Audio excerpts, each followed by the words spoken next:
Now, while the European Union considers the West Bank, East Jerusalem and the Golan Heights to be occupied by Israel, it does not view the Western Sahara, currently under Moroccan rule, similarly. A recent decision by the EU's second highest judicial body brought this apparent discrepancy to light. Eli Hohenberg, diplomatic correspondent for the News Today, examines the court's ruling and the potential impact on the EU's move to label Israeli settlement goods. Pro-Israel activists, as well as the Israeli government itself, have for years been claiming that Jerusalem is being systematically discriminated against by numerous world bodies, including the UN and its many agencies. The best example can be easily found in the UN General Assembly's 2015 session, when it adopted 20 resolutions against Israel and only 3 resolutions on the rest of the world combined. But in recent time, it seems the European Union is striving to outdo the UN's dubious reputation, namely by approving a controversial decision to label goods produced in Israeli settlements. There are over 200 territorial disputes around the world, but you're singling out, the European Union is actually singling out Israel. This is a discrimination. This is a boycott. You can't claim for fighting boycotts from the one hand and from the other hand, labeling. Now, the Israeli claims are receiving a big, bold backing.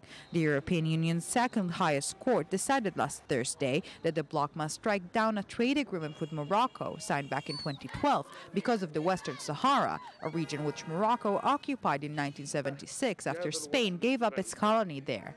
Currently, the Sahrawi Arab Democratic Republic functions as a government in exile in Algeria, claiming its rights over the disputed land.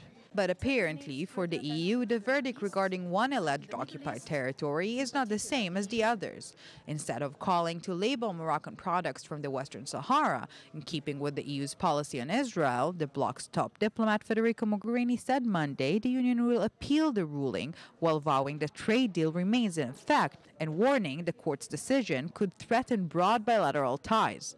In Jerusalem, the situation rang some angry bells, but no one is shaking in fury, and the focus is on making lemonade. Now it remains to be seen if the EU will be brave enough to face its own double standards. Yes.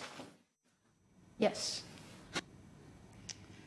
Yes. Will the EU be brave enough to sport its own double standard? With me now to answer that question is Eli Hohenberg, diplomatic correspondent for the News Today. Good evening, Eli. Good evening, Ayman.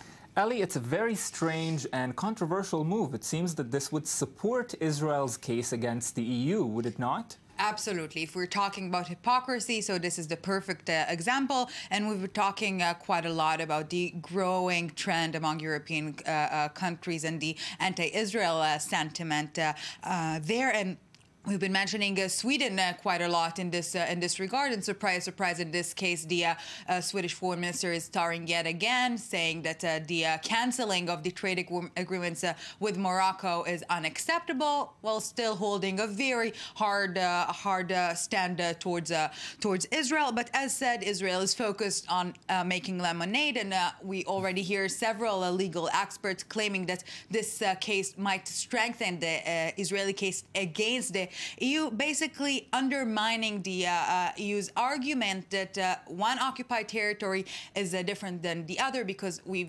see a large range trade agreements of the EU with both Morocco and Israel, so it shouldn't be so different. Well, how do they differentiate in their own sense between one occupied territory and the other? Why is Morocco legitimate in this case? So this definition is exactly the problem, and this is what the EU is now trying to appeal on the recent court's verdict. And this definition is very vague, and this is why we see one decision about Morocco that says that, and another decision about Israel. But the basic thing is to force the EU to define clearly what is an occupied territory and force them to apply the same policy towards each and every case, and not differentiate. This is exactly the problem of this issue.